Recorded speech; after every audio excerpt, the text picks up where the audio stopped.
welcome into another edition of Talkin Ducks. Oregon, for the second week in a row, barely escapes a matchup against a school from the state of Idaho. However, Oregon does improve to 2-0. We'll break down the game against Boise State and also give you our thoughts on this Oregon offense. Some question marks, whether it's the play calling or Dylan Gabriel. We'll sort that out as far as Oregon preparing for one more non-conference game against the Beavers. Yep, that's right. The rivalry game comes much earlier. We'll give you a preview of that as well, too. But before we get to all the action, let me introduce the rest of the crew. We got Aaron Fentress, Anthony Newman, and able to finally watch the game for the first time this season is Joey Harrington. And Joey, you texted me immediately after this game and said, I need to go to you first when we get set to do Talkin Ducks this week. So my friend, I'm going to go ahead and script you the first play. Thank you, sir. I wanted to start by pointing out the irony that I get my Peacock Network app through Comcast. So I couldn't watch it last week because of Comcast, but this week I could, so I got to see it, and I got to see Jaden Lamar save the season. He did. I mean, that guy needs, like, I don't know if it's a parade, but someone needs to just heap praise on that young man, because simply by going boop and picking up the ball, he may have just saved the season. And I just wanted to point out, just kind of get it out there before we get going, the elephant in the room. Some people may notice, some may not. Got a little bit of a shiner here. Okay, so before it's like, hey, what happened to Joey's face? Look, Fentress and I just had a little discussion. He got heated. We were talking about protection issues, and, it went sideways. So I've forgiven him, so we can all just move on. Good. We got that out there? Let's roll. No, Joey, it's great because I think what you decided to do is dress up early for Halloween as far as Oregon's hopes for a national championship this year after 2 weeks into the season. And so with that, Aaron, you barely escaped Boise State at home. Now, granted, Boise State might find themselves in the playoff. Ashton Genty, arguably one of the top 3 players Oregon might play against this year on offense. But another very close game in which the Ducks were 3-score favorites. Where do you begin with what we've seen after 2 weeks from Oregon now? Well, they dropped 2 more spots or 3 more spots in the polls, right? So that tells you sort of what the general feeling is about where they are right now. We saw big plays, though. Like last week, we didn't see any. This week, we saw big plays on all 3 of their scoring drives. But they got bailed out by kick return and a punt return. I don't know how many times in Oregon history they've done that, where they've had both in a game. But if you're relying on that to beat Boise State, that's an issue. And the run defense, they made Genty look like a Heisman candidate. So I come away from this feeling like, well, they clutched up, they won a close game, and Boise is good. But if you are a Big Ten contender and a national title contender, allegedly, you should be just whipping a Boise State. And we, once again, for the second week in a row, didn't see Dante Moore play. That should tell you right there the state of the Ducks. That guy should have 2 quarters of play under his belt. Ooh, right here. Anthony, I would normally go to you, but we have another overeager student in the front row with his arm up. I played in games where I was saved by a kick return and a punt return. I can think of a very a good punt return by Keenan Howery against Oregon State. And Genty is a Heisman candidate. Okay, that's it. Yes. Go ahead. Thank you. Anthony, you've got the floor now, my friend, after 3 minutes. Joey, thank you. We think alike because Aaron, oh boy, okay, let's take it easy today. Okay, so first of all, okay, there's 3 phases to win football games. Offense, defense, and special teams. And no one ever talks about special teams. Special teams need to be special, and they were special on Saturday. A kickoff return for a touchdown and a punt return for a touchdown, that is big time. And when your offense struggles, and they didn't really struggle, they were inconsistent. When your defense struggles, they struggled a little bit against a very good running back who's going to play in the NFL, a high draft pick. So the special teams came through. And that's team. You're winning as a team, and you want that. And it's going to help you down the road against those other big teams you're about to play. Ohio State, Michigan. You need those special teams. So it wasn't, the special teams, they saved them. They saved the day. No, that's what they need to do. Go win football games. Go score points. You're getting the ball in your hands. Aaron, you know that. You were a kickoff returner. I thought he was a punter. Oh, wait, you're a punter. My bad. Not that again. I think Joey, go ahead, Aaron. I mean, no. I just said not that again. I'll respond to that nonsense later. We got more. More coming up. So Joey, here's what I've kind of seen after 2 weeks. Oregon's got much more of an issue this year protecting the quarterback. And whether that's on Dillon Gabriel or the offensive line exclusively, there's something going on there that isn't at the level that Oregon wants it to be right now. That combined with some self-inflicted wounds. You had 2 turnovers late in this game that gave Boise State scoring opportunities. Now, granted, you are able to fire back on special teams, but this wasn't an A type of performance from Oregon, and they still get a win against a Boise State team that many people now have penciled in as that non-Power 4 conference representative in the playoffs. So there are schools like Notre Dame that lost at home to Northern Illinois. There are some teams that have had some questionable games. So I guess I look at the glass half full. There's still some room for improvement from Oregon. This isn't the ceiling for this team at all. Yeah, as I have kind of always been, I'm going to kind of split that Fentress and Newman kind of, Newman's here, glass is always brimming over, and it's overflowing. Yeah, Newman. and the glass is always empty. We are wiping up the table of optimism Yes. with Anthony Newman. Look, I think all the things you said are correct. And we can kind of dive into this. I'm sure we will as the show goes on, about protection versus recognition. I think the biggest thing for me, and Aaron, we talked about this last week when we were going back and forth about talent versus team, right?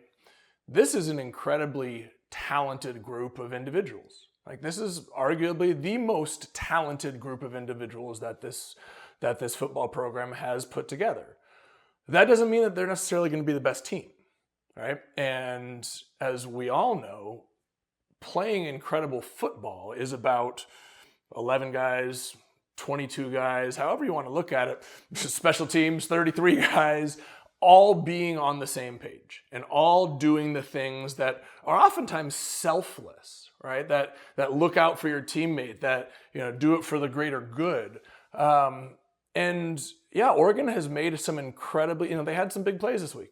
I mean, we got some speed on this team, but speed's an individual thing, right? We're playing as a lot of really talented individuals right now, as opposed to playing like a cohesive unit. And until we do that, we're going to continue to have these types of close games, maybe even have some close losses, in which we're going to need big plays from individuals, whether it's Noah with the kick return, whether it's dealing with a big post route down the, and that's not the kind of stuff that you can rely on long term. Right? They're going to have to do a better job of shoring up those deficiencies in playing with each other, because they've got plenty of talent. It's just trying to figure out how it all fits together now. Yeah, very well said. A little bit later in the program, Aaron, I do want to get your thoughts on just this whole transfer portal and how teams have to now get their stuff together so much faster. The teams that do get their stuff together on the same page are going to have an advantage. And then Anthony, of course, a conversation about this run defense. But we're just getting started on Talkin Ducks. When we come back, we'll hear from Dan Lanning post-game and then let you know offensively. Is it Will Stein in the play calling? Dillon Gabriel holding onto the ball? What's that missing piece that needs to be found for this Oregon offense? Just getting started on Talkin Ducks. We'll be right back. I have a sense of relief, because of the result, but again, try to focus on the process. And there's a lot of things that I think that we can go attack and fix. And there's certainly some things to fix, right? There's certainly some things to improve. I thought offensively we did a better job, in the second half of being able to move the ball. I think we really started off really slow. We got to figure out the cause of that and make sure that that doesn't become the case for us. But we'll figure that out, right? That's our job as coaches. That's our job as players, for every one of these guys to go to work.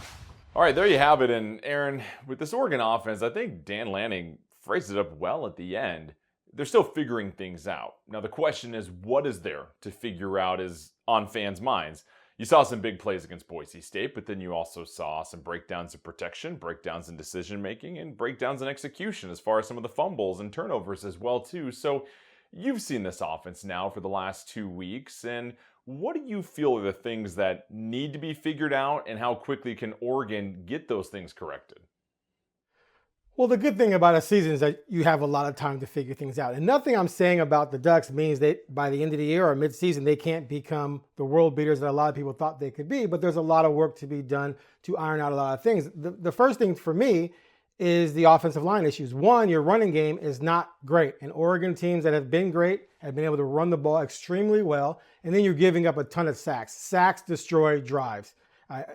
there's just stats that show that the team that has the most sacks oftentimes wins because those sacks destroy drives. They create down and distance situations, usually end up punting if you have, a deep sack, at least 8, 9, 10-yard loss on a sack. So those things are destroying these drives. So they have to firm up the protection, but it's not all the O-line, right? We all know that when there's safety blitzes and things like that, tight ends, backs, the quarterback has to recognize these things and get rid of the ball. So you have to figure out all of those things together before you can come to a place where you have more efficiency and score at the rate the team did last year with Bo Nix. Now, someone mentioned before we went to break about, new quarterback coming in and piecing things together. Well, Darren Thomas, his first year as a starter, he was new after the Masoli incident, right? He went out there, they put up 72 against New Mexico, then they came back with 48 against Tennessee, and then dropped 69 on PSU. So there's a team that figured it out with a new quarterback, and that was a quarterback that is making his first year becoming a starter for the first time ever, as opposed to this guy who's been a starter for 5 full years, and another year he was a starter when he got hurt. So a lot of things to work out, but they're all fixable to a certain extent because the competition is going to get tougher. Can I jump in? To that point, Anthony, you've seen this as well too. If you're going into this practice this week, what are the first couple of things offensively that you feel like need to be addressed? Consistency, and that's what the offensive line. I mean, they gave up. I mean, they were Boise State's defense had 7 TFLs, tackle for losses. I mean, that's not good. And then you give up 4 sacks. That's not good. So there has to be something there that they have to work on to really get better as a unit. And again, there's no excuses, but you got a lot of new faces, guys in new spots, guys were injured, coming back. Yeah, but you should be better than your opponent. And that's not happening right now. I look at Boise State's defense. They came after Dillon. They blitzed almost every other down. And they were bringing safeties, linebackers. It was crazy. But then, okay, Aaron, you're correct. Dillon has to recognize that. And Joey, you know this. And go, okay, the ball goes out now. I got to get the ball out. The receivers have to recognize this. Hey, I'm hot. So there's a lot to be fixed, but the ceiling is high because of the talent level. You have so much talent. Joey said this earlier. They have to play as a team, and they don't look like they're playing as a team right now. Jordan, this is a perfect opportunity to jump in here. Ready? Okay. Can we see this? Yes. Yeah. Oh boy. Are you going to draw some blitzes, Joey? Ready? I'm going to just pray the wheels stay on for this. Here we go, Joey. Ready? Here we go. When defenses bring pressure, you can either handle it 2 ways. You can block it, or you can throw to the area that they vacate, right? Very simple idea. 4 down linemen and the middle linebacker are accounted for by the offensive linemen. 1, 2, 3, 4, 5 guys, and 1, 2, 3, 4, 5, right? That's called the box. There you go. Hey, what do you know? Football 101. Sometimes the quarterback or the center, depending on who makes these calls, can say, hey, middle linebacker is not a threat based on their front. The strong side backer is now a threat. So we are responsible for these 5. These 5 guys. Now we're going to slide it out and take care of this guy. Okay? That's one way you can do it. That's like just a basic man protection. Or you can slide it. You can say, hey, starting on the first uncovered guy, we're going to slide all of our offensive linemen this direction. Right? We're going to slide everything over. And so if the Mike backer comes, he gets caught up in the wash. But the Mike backer doesn't come. Instead, the Sam backer comes. And so the tackle has to bump out, the guard has to bump out, everybody has to bump out. A slide protection. Or you can say, I'm going to throw into a vacated zone. These guys are going to take their 5, just like this. And if the Sam or the Will come, I'm not going to adjust my protection. Instead, I'm going to run a route into that zone behind them. And I'm going to throw a ball. So those are the situations where they're talking about how do you handle it? Do you handle it with the offensive line? By changing the protection? By sliding and passing it off? By having the quarterback read and recognize what is happening? And the answer that I don't think anybody wants to hear is we don't know what it is, right? We as viewers, we as fans, we as alums, former players, like I could be the most technical, like I can know everything about it, but I don't know how it's communicated on their team. I don't know what protection is called in the huddle. I don't know whether it's a slide protection, a man protection. I don't know if we're running an empty set with a hot, where if my hot is on the front side, am I throwing a side adjust on the back side? These are all things that you can handle in a variety of different ways. No matter how you choose to handle it, they're not doing it right now. So to say unequivocally, it's the offensive line's fault, you can't do that. To say it's the quarterback's fault, you can't do that. Because we don't know. We don't know how it's being protected. We don't know what the adjustments are. All we can say is they do need to they got to get it right. You can't give up 4 sacks in a game. You can't give up 7 tackles for loss. Whatever it is, whether it's offensive line communication, whether it's new quarterback understanding where his pressure comes from and where his release valves are, we don't know what it is. We just know that it needs to get fixed. Fair? Beautifully illustrated. 100%. That was our Doodles with Joey segment right there. That is going to be a mainstay week after week. I'm going to need some different color construction paper. So 10 out of 10 analysis, 0 out of 10 for our graphics budget. We'll continue to work on that right there. But excellent job, and I think you hit on the head. There's something with the communication, and this is where you get a chance to figure things out. And listen, they're going to have a really good test next week against Oregon State to do so. Don't go anywhere. When we come back, we've got to talk more about this Oregon defense that had their hands full against Ashton Jeanty.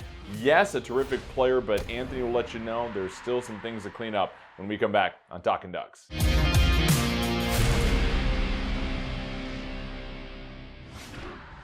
Welcome back to Talkin Ducks. We've already covered the Oregon offense and some of the areas that they need to clean up, specifically communication when they're dealing with the blitz. You saw the 4 sacks and the 7 tackles for loss on the offensive side.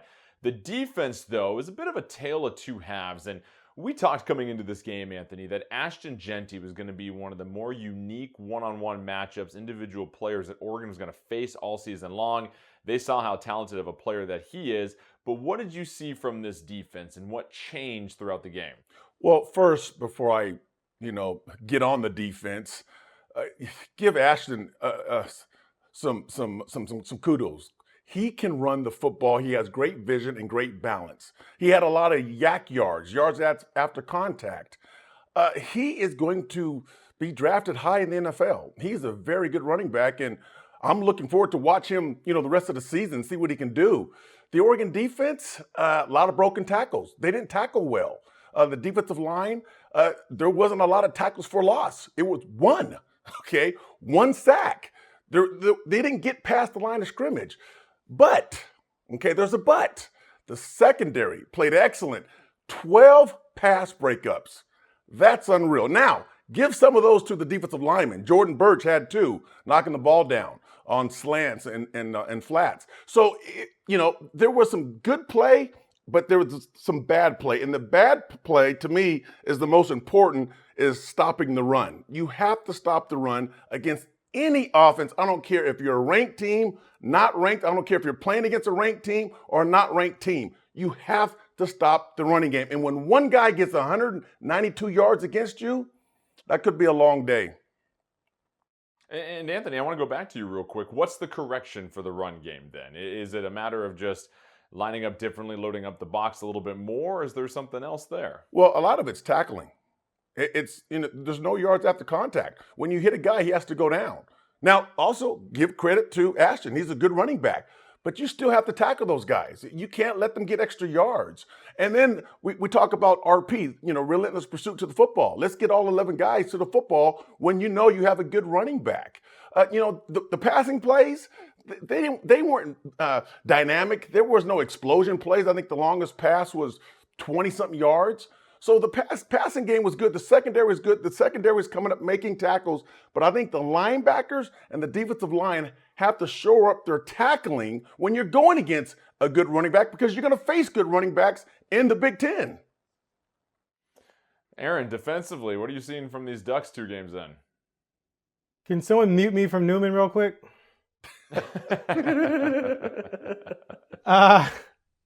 Okay. Be brave. So, he can't jump through the screen and get you, Aaron. I don't know. I think you try.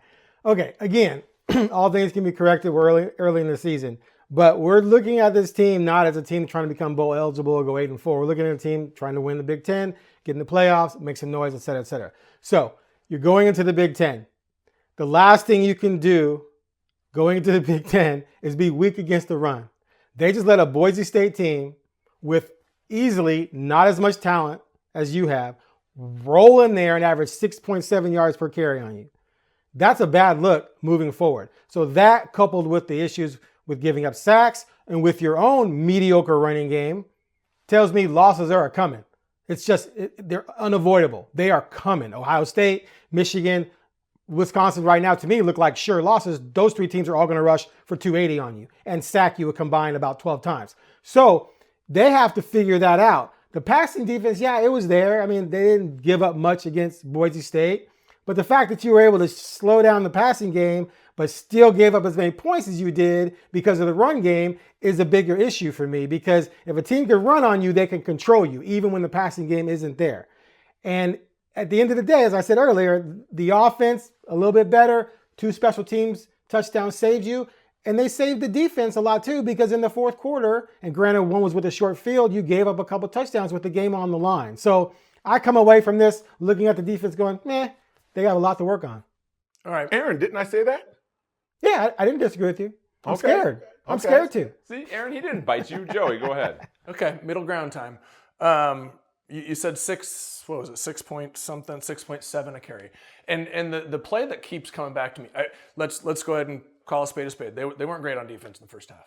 They weren't. Were they losing at halftime, or was it tied at halftime? I mean, it was way too significantly closer than it needed to be. However, in the third quarter, they looked better, right? They were starting to build some momentum, starting to shut it down a little bit. I think they had only thrown for like 13 yards in the second half, at deep into the fourth quarter there. And they gave up that long one, right? 71 yards. Without that run, they average 4.5 yards a carry, right? You go from 33 carries for 220 to 32 carries for $150. Now, 4.5 yards a carry is, it's fine. It's not great. It's not gonna win the Big Ten. There's still room for improvement, but I hesitate to go in either direction. Right? It needs to get better, but it's not as bad as it was. That was one play where I don't know. I haven't gone back to study that. Was it loss of contain? Was it just good blocking? Was it a brain fart on responsibilities? I don't know. But that, all of the above. Yeah, exactly. And that play was not only big in the statistical side, but it was a catalyst for momentum in that game, right? Oregon was starting to take control of that game. Boom, Genty breaks for 70, and all of a sudden we got ourselves a ball game. So again, like something that a small mistake, that resulted in a big play that needs to be cleaned up, especially going into next week against Oregon State, who's running the football pretty dang well. Yeah, it is funny if you think about it. If Oregon doesn't fumble there, they score, they go up 2 scores, all of a sudden maybe Boise starts throwing the ball even more rather than running it. A lot of different things, but I think it's fair to say Ashton Genty might be one of the best running backs Oregon will face all season long, and now you've got some film on how to correct the issue. But I agree with both Aaron and Anthony. You got to shore up this run defense, and you as well too, Joey, before you get to Big Ten play, because right now, just not at the level of a team that's threatening to win this conference as we move forward. All right, don't go anywhere. Dan Rubenstein will join the show next segment, give us more of a national perspective, and let us know his thoughts after Oregon narrowly escapes this one against Boise State. Welcome back to Talkin Ducks. Time now to catch up with Dan Rubenstein from the Solid Verbal Podcast, one of the great college football podcasts and shows that you can catch right now. And listen, Dan, I'm going to go ahead and just give you the floor because this was a wild week 2. You start with Oregon. They kind of do the opposite of Notre Dame. Notre Dame burps up a game at home to Northern Illinois. Oregon on the ropes against Boise State, but they close it out. What did that mean for Oregon to win this game? What do the Ducks need to clean up? And then what does this mean for the Big Ten and Oregon's hopes moving forward? It's a good question. Glad they didn't lose, right? That's what the big takeaway is. That watching this game, I really didn't feel like they were going to lose because they were doing enough right even when they were sort of shooting themselves in the foot. So My viewpoint on this specific performance is offensive line still needs work, and it's not necessarily isolated to the offensive line. I thought there were moments that Dylan Gabriel looked lost in terms of where pressure was coming from and communication with the offensive line, and there were plays where it looked like he was meant to get rid of the ball quickly, and he didn't, and took sacks. And so I think he's a very good quarterback, and I think that awareness and that comfort will come within the offense, but yeah, it didn't look good. And I suppose as a Duck fan, anybody would be happy that they were able to win in a new way, which was special teams. So, the punt return touchdown and the kick return touchdown were both huge. But as for what it means moving forward, I think they're going to continue to improve, right? We saw the flashes, downfield passing. The secondary was great. The linebackers, I think, flashed more than they did in week 1, even with Ashton Genty running wild. So there are a lot of positive takeaways, but really it's just offensive discipline as that line gets healthy. The dumb mistakes, the dumb penalties, I think will get better. And what it means long term, I still don't think the schedule is altogether too terrifying when you look at what's ahead of them in the Big Ten and the quarterbacks that they'll face, the defenses that they'll face. Really, it's just a matter of, you have Ohio State. We'll see what Michigan looks like. Certainly that defense is going to be quite strong all season long. But it really is a case of how Oregon matches up against other top 10, 12, 15 caliber teams, not necessarily the schedule at this point. We'll see what Purdue, Michigan State, Maryland, Illinois, teams like that look like, Wisconsin moving forward. But right now, Oregon still is in a good amount of control over what it can be. And Dan, I have to ask one time, Oregon versus Oregon State in September, this feels like one of the biggest trap games for the Ducks in recent memory, and so much on the line for Oregon. It feels like they have everything to lose, and for Oregon State, if you were to score the upset in this game, this would be talked about forever. You would have eternal bragging rights considering everything that happened last year. Yeah, maybe one of the worst things, though, for Oregon State is the first couple weeks of Oregon's season. That Oregon State could have been sort of laying in the weeds after 2 comfortable Oregon wins in early September. And the fact that Oregon is awake, right? That they recognize the things that they need to work on, and that there is hopefully going into a big game like the Oregon State game is and forever will be, they're going to be locked in to, they're going to be attuned to what they need to fix and what they need to improve. And so this isn't I don't think, a case of Oregon looking at Oregon State as a roster that's lost a lot of key dudes, especially on defense, but really everywhere, a coaching change. I think Oregon State's going to be a pretty good team this year. But in terms of matching up and in terms of sort of having a secretly quality team that Oregon's not recognizing, that's not going to be the case after Idaho and Boise State. So Oregon State will have all of Oregon's attention. Hey, maybe just getting away from Eugene for a week, even though it's just down the road in Corvallis, maybe that's a nice little way to lock in a little bit more. So I think there's a decent chance that Oregon is able to keep correcting some of the little things, some of the big things, and comfortably win this game by a lot. But being confident in that, as we know in 2024, seems like a slippery slope. All right, Dan, thanks again for joining us. Always great having you. Don't go anywhere. When we come back on Talkin Ducks, I'll catch up with the crew again. We'll let you know what's really caught our eye 2 weeks into the college football season and which team do we feel has really made the biggest improvement when we come back on Talkin Ducks. All right, welcome back to Talkin Ducks. Big thanks to Dan Rubenstein for joining us as always. And now we get to kind of the national landscape. I know Dan touched on it a little bit here, but Aaron, we're 2 weeks into this college football season. We've seen everybody play a couple of games. Biggest surprise or something that stands out to you after 2 weeks into this young season? Well, I'm only really going to bring this up because I've been a Miami Hurricane fan since I was a wee lad. And of course, we all know the crystal ball connection. And my dream for this season is an Oregon-Miami playoff match at the theater. Would just be amazing. But the Hurricanes are looking pretty good. Cam Ward is a huge addition for them. They're putting up big numbers. He's got, I think, 7 touchdown passes already. And of course, one of the criticisms of Mario has been how he does with quarterbacks, even though that's a little bit overblown, but still, he's got this quarterback rolling, and their schedule is Charmin soft. Oh my goodness. Florida State, they got them, and they're kind of down a little bit. But I definitely believe that they are going to be in the playoffs. We'll see if Oregon can get there, and we'll see if we can get that matchup that I am just coveting for so many reasons. Anthony. Well, I know the Pac-12 doesn't exist, but I'm watching some of those teams, Arizona State, and Cal goes down to Auburn and beat them down in the South. What world are we in? Wait, Cal's what? going on the road and beating Auburn. I was like, are you kidding me? But I was so happy for that. So good job, Cal. Yeah, it's something I think the former Pac-12 is 22-2 in the first two. The best start they've ever had. I mean, top to bottom, everyone's loaded. Washington State gets a win against Texas Tech. Oregon State's rolling, so it's certainly been fascinating. Joey, what have you? Well, you didn't really see anything week one because your television doesn't work. But Hey! now that you've had a chance to catch up on the news with the newspaper that comes to your front door and you shuffle back to your table with a coffee and read it, what are you seeing? There's nothing wrong with a hard copy of the newspaper. Nothing every wrong once with in a that while. at all. You No, go I'm read sure a you got box done score and tell me with how the that makes you crossword, feel. And now you're ready to go. Yeah. You know what? Honestly, I like to see Nebraska. A program that was a pillar of college football for so long, and I mean, fell off the map. After they got rid of Solich, and have really tried to find an identity. Dylan Raiola is the son of my former center in Detroit, Dom Raiola.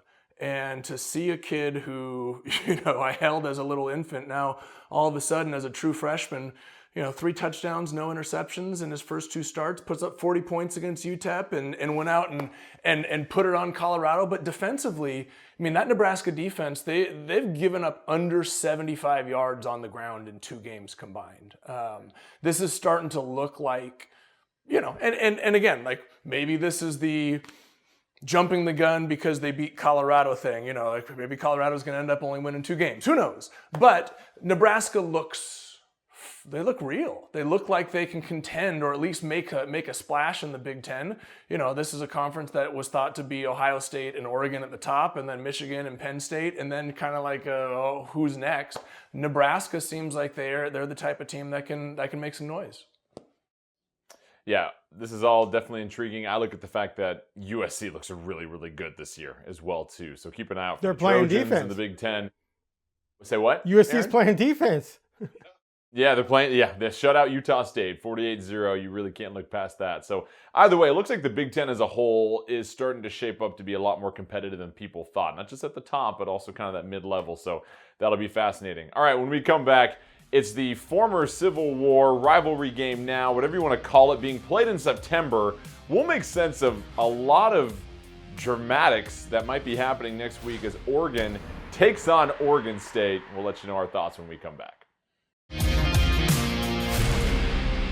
Time now for our Road to Victory, brought to you by Guarantee Chevrolet. And we've got probably the most intriguing game on this early part of the schedule before you get to conference play, of course.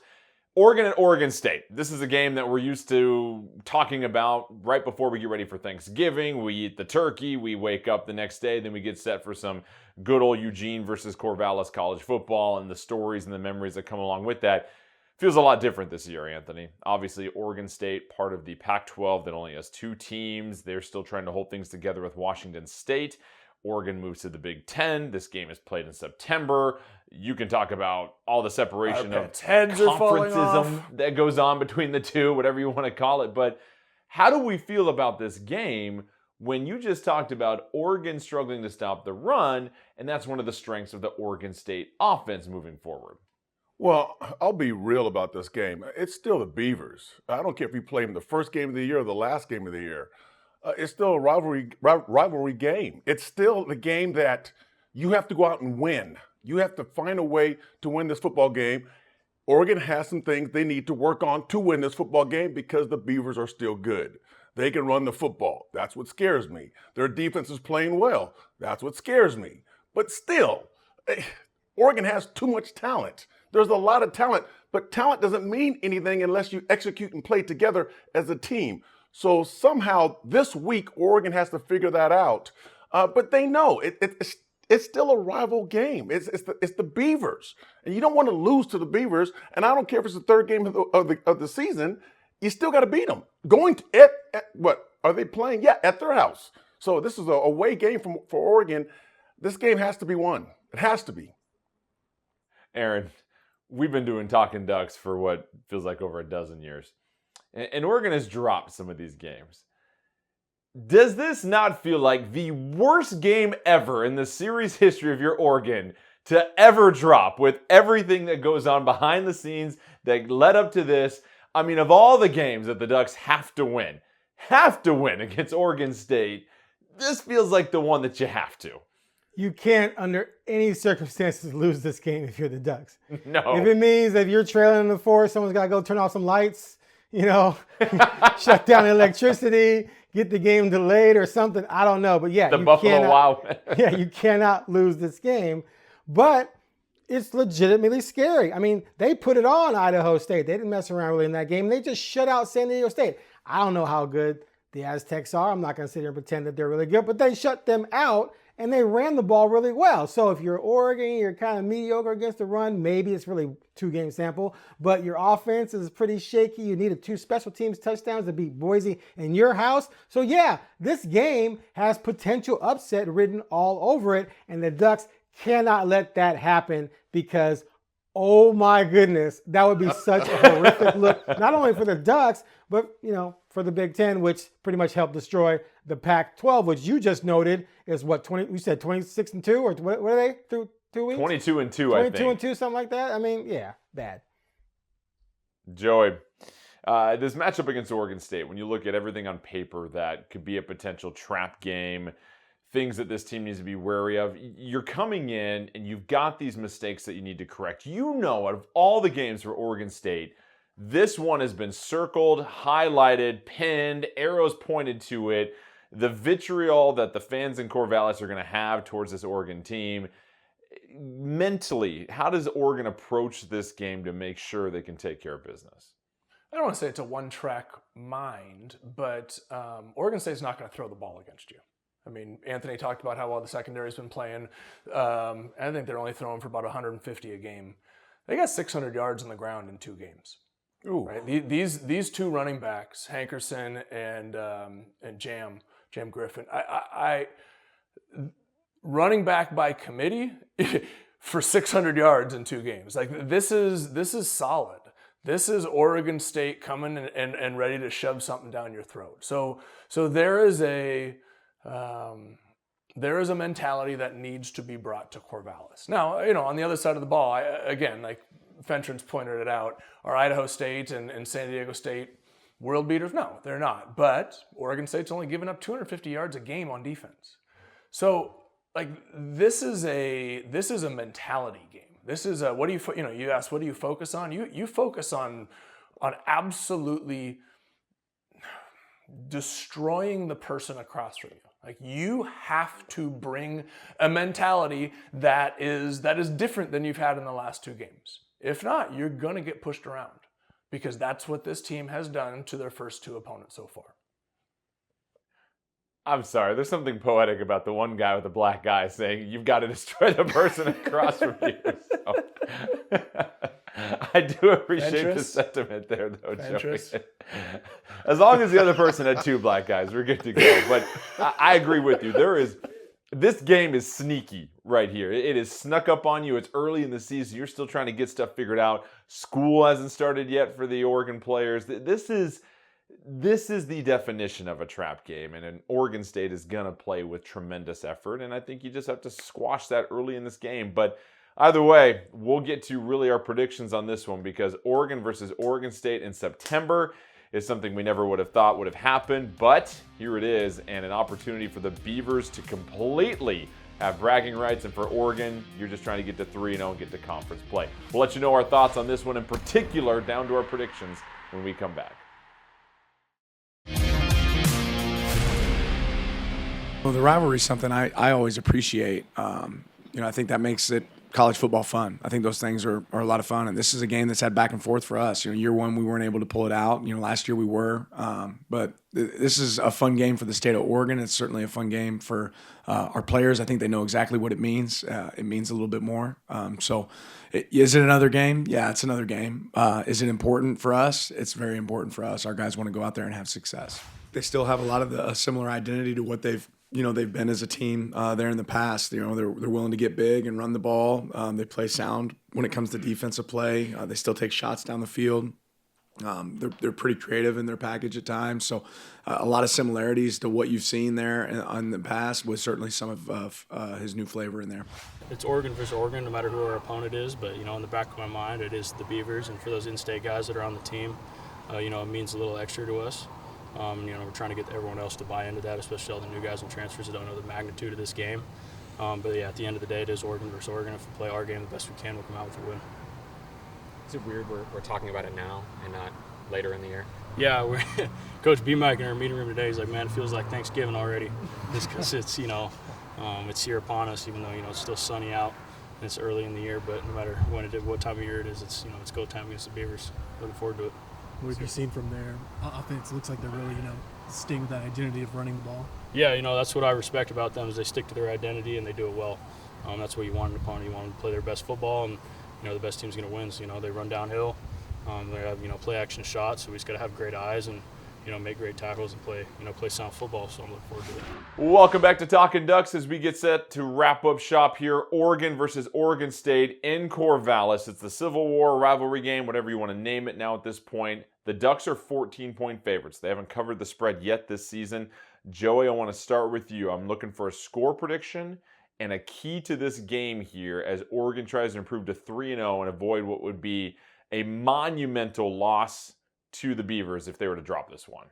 My key, I'm going to leave what I think is the obvious key to Anthony, because it's more on his side of the ball, and stick to the diagrams that we brought out earlier. Protect the quarterback. Protect him. Figure it out. Figure out whether the offensive line is making the adjustments. Figure it out whether the quarterback is making the adjustments. You got to figure out who's in charge and how he's protected. If you can do that, I think you win the football game. I think it's a 10-point win. I think it's a 27-17 type of win. I think this Oregon State football team, the way that they've played the first two games is pretty decent. And you're going on the road after a couple lackluster performances. So, there's nothing wrong with winning close games. You just got to win them. Yeah. Anthony. I think Oregon wins by 10. The big boys up front have to produce. Oregon has to stop the run. But I think more important, Oregon has to run the football to control the clock. I really do. So Oregon by 10.